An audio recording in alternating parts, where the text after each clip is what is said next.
Hello everyone, I'm Shilpi and in this lecture we will discuss some applications of simple linear equations to practical situations. मतलब जो basic simple linear equations होती है one variable की जो linear equations होती हैं उसको हम daily life में जो भी problems आते हैं उसमें कैसे apply कर सकते हैं, कैसे find कर सकते हैं.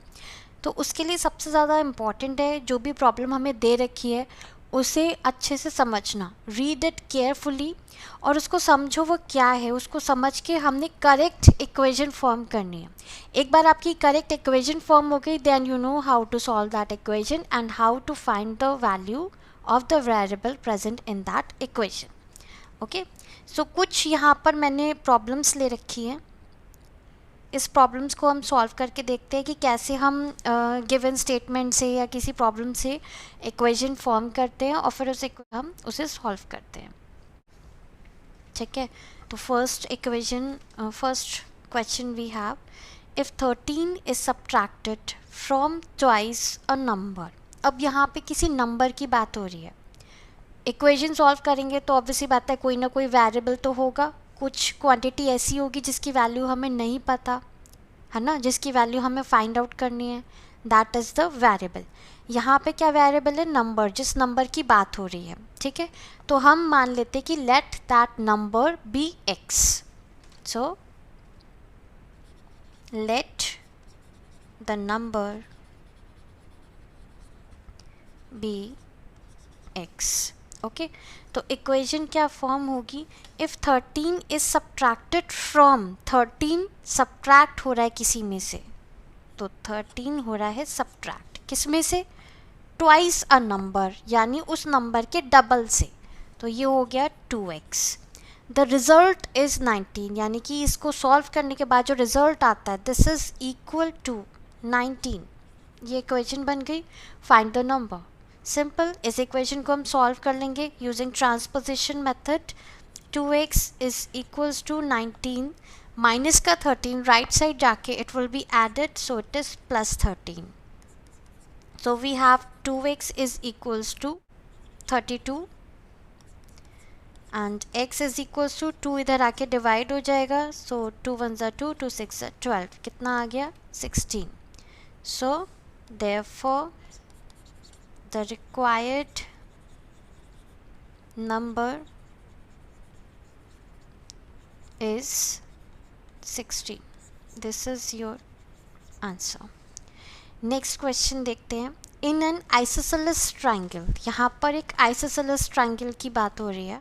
तो एक हमें यहाँ पर एक isosceles triangle कंसिडर कर लिया हमने. Okay, so in an isosceles triangle है तो ऑब्वियसली दो एंगल्स उसके इक्वल होंगे, यही आइसोसेलेस ट्राइंगल होता है. तो जो दो एंगल्स इक्वल होते हैं उसे हम बोलते हैं बेस एंगल्स. ठीक है, और जो थर्ड एंगल होता है जो अनइक्वल वाला होता है that is called vertex angle. तो वर्टेक्स एंगल हमें यहाँ पे दे रखा है 50 degree. What are the base angles? हमें बताने की बेस एंगल्स क्या होंगे. तो दोनों इक्वल है तो हम मान लेते हैं कि दोनों x डिग्री के हैं, ये भी x डिग्री का और ये भी x डिग्री का. So let each base angle be of x degrees. हर एक दोनों बेस एंगल हमने मान लिया कि वो x डिग्री का है. ठीक है, तो now by angle sum property of triangle,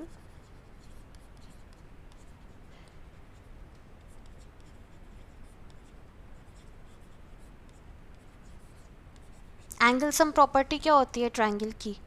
कि the sum of all the three angles of a triangle is equal to 180.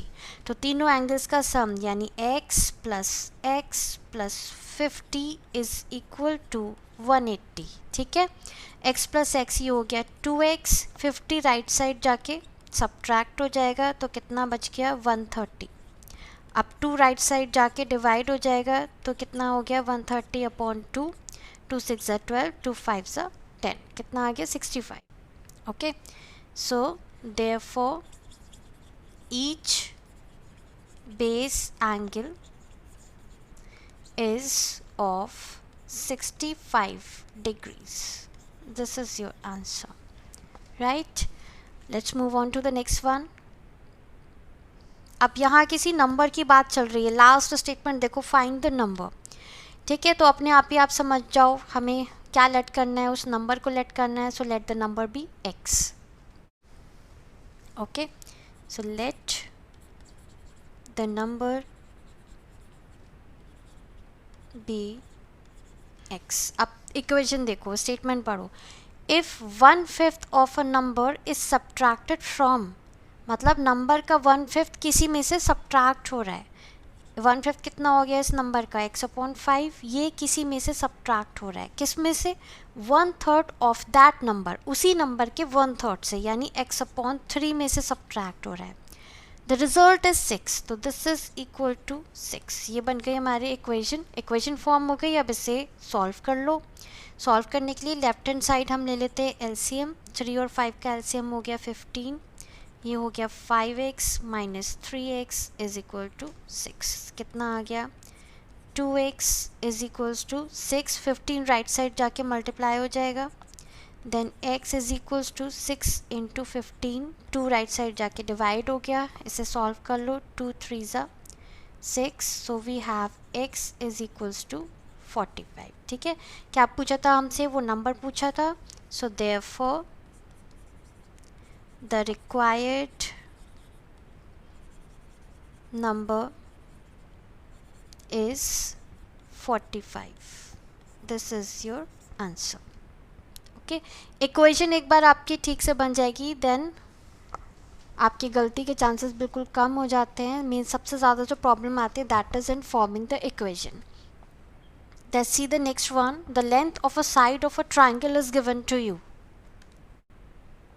Okay, so let us consider a triangle.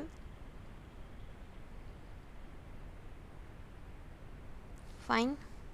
So the length of a side of a triangle is 6 centimeter. इस triangle की एक side हमें कोई दे रखी है 6 centimeter. तो suppose ये वाली side हमारी 6 centimeter है. The second side is twice the third side. यानी second side जो है वो third side की twice है. तो अगर third side suppose ये है, अगर ये third side हमारी x है, तो सेकेंड साइड क्या है उसकी ट्वाइस, यानी 2x. Okay, so third side हमने क्या मानी है, x. तो यहाँ पर हम मेंशन कर देंगे let the third side be x centimetres. तो अगर थर्ड साइड x है तो सेकेंड साइड कितनी हो जाएगी, then second side is 2x, क्योंकि वो बोल रहा है ना ट्वाइस है थर्ड साइड की, तो 2x हो गई. If the perimeter of the triangle is 18 centimetre. Perimeter क्या होता है, sum of all 3 sides in case of a triangle. ठीक है, तो perimeter is equals to sum of all 3 sides of triangle. और ये हमें कितना दे रखा है, 18 सेंटीमीटर. यानी कि सम ऑफ ऑल साइड्स क्या हो गई, 2x प्लस x प्लस 6. यही तीनों साइड्स है. This is equal to 18. We have 3x is equals to 18. 6 इधर जाके सब्ट्रैक्ट हो जाएगा, so it is 12. Again 3 will be divided on other side, तो 12/3 this is equal to 4. x पता चल गया हमें, सो 2x कितना होगा, 2 इंटू 4 यानी कि 8. तो x की वैल्यू कितनी आ गई, 4. ये हो गया 4 सेंटीमीटर और ये 2x कितना हो गया, 8 सेंटीमीटर. तो हमसे साइड्स ट्राइंगल्स की तीनों साइड्स की लेंथ पूछी है ना. Find the sides of the triangle. Okay, so therefore sides of the triangle are of lengths. क्या क्या लेंथ्स हैं, फर्स्ट की 6 centimetre, second is 8 centimetre and third is 4 centimeter. Answer. Okay. Next question. The sum of 4 consecutive even numbers is 156. You have to find the numbers. अब यहाँ तो हम एक value unknown होती थी तो हम उसे x ले लेते थे, लेकिन यहाँ तो 4 नंबर्स अननोन है. 4 इवन नंबर्स का सम दे रखा है, तो उन चारों नंबर्स को हम x y z a ऐसे अलग अलग तो लेट नहीं करेंगे. 4 वेरिएबल्स ले लेंगे तो उसे सॉल्व कैसे करेंगे. है ना।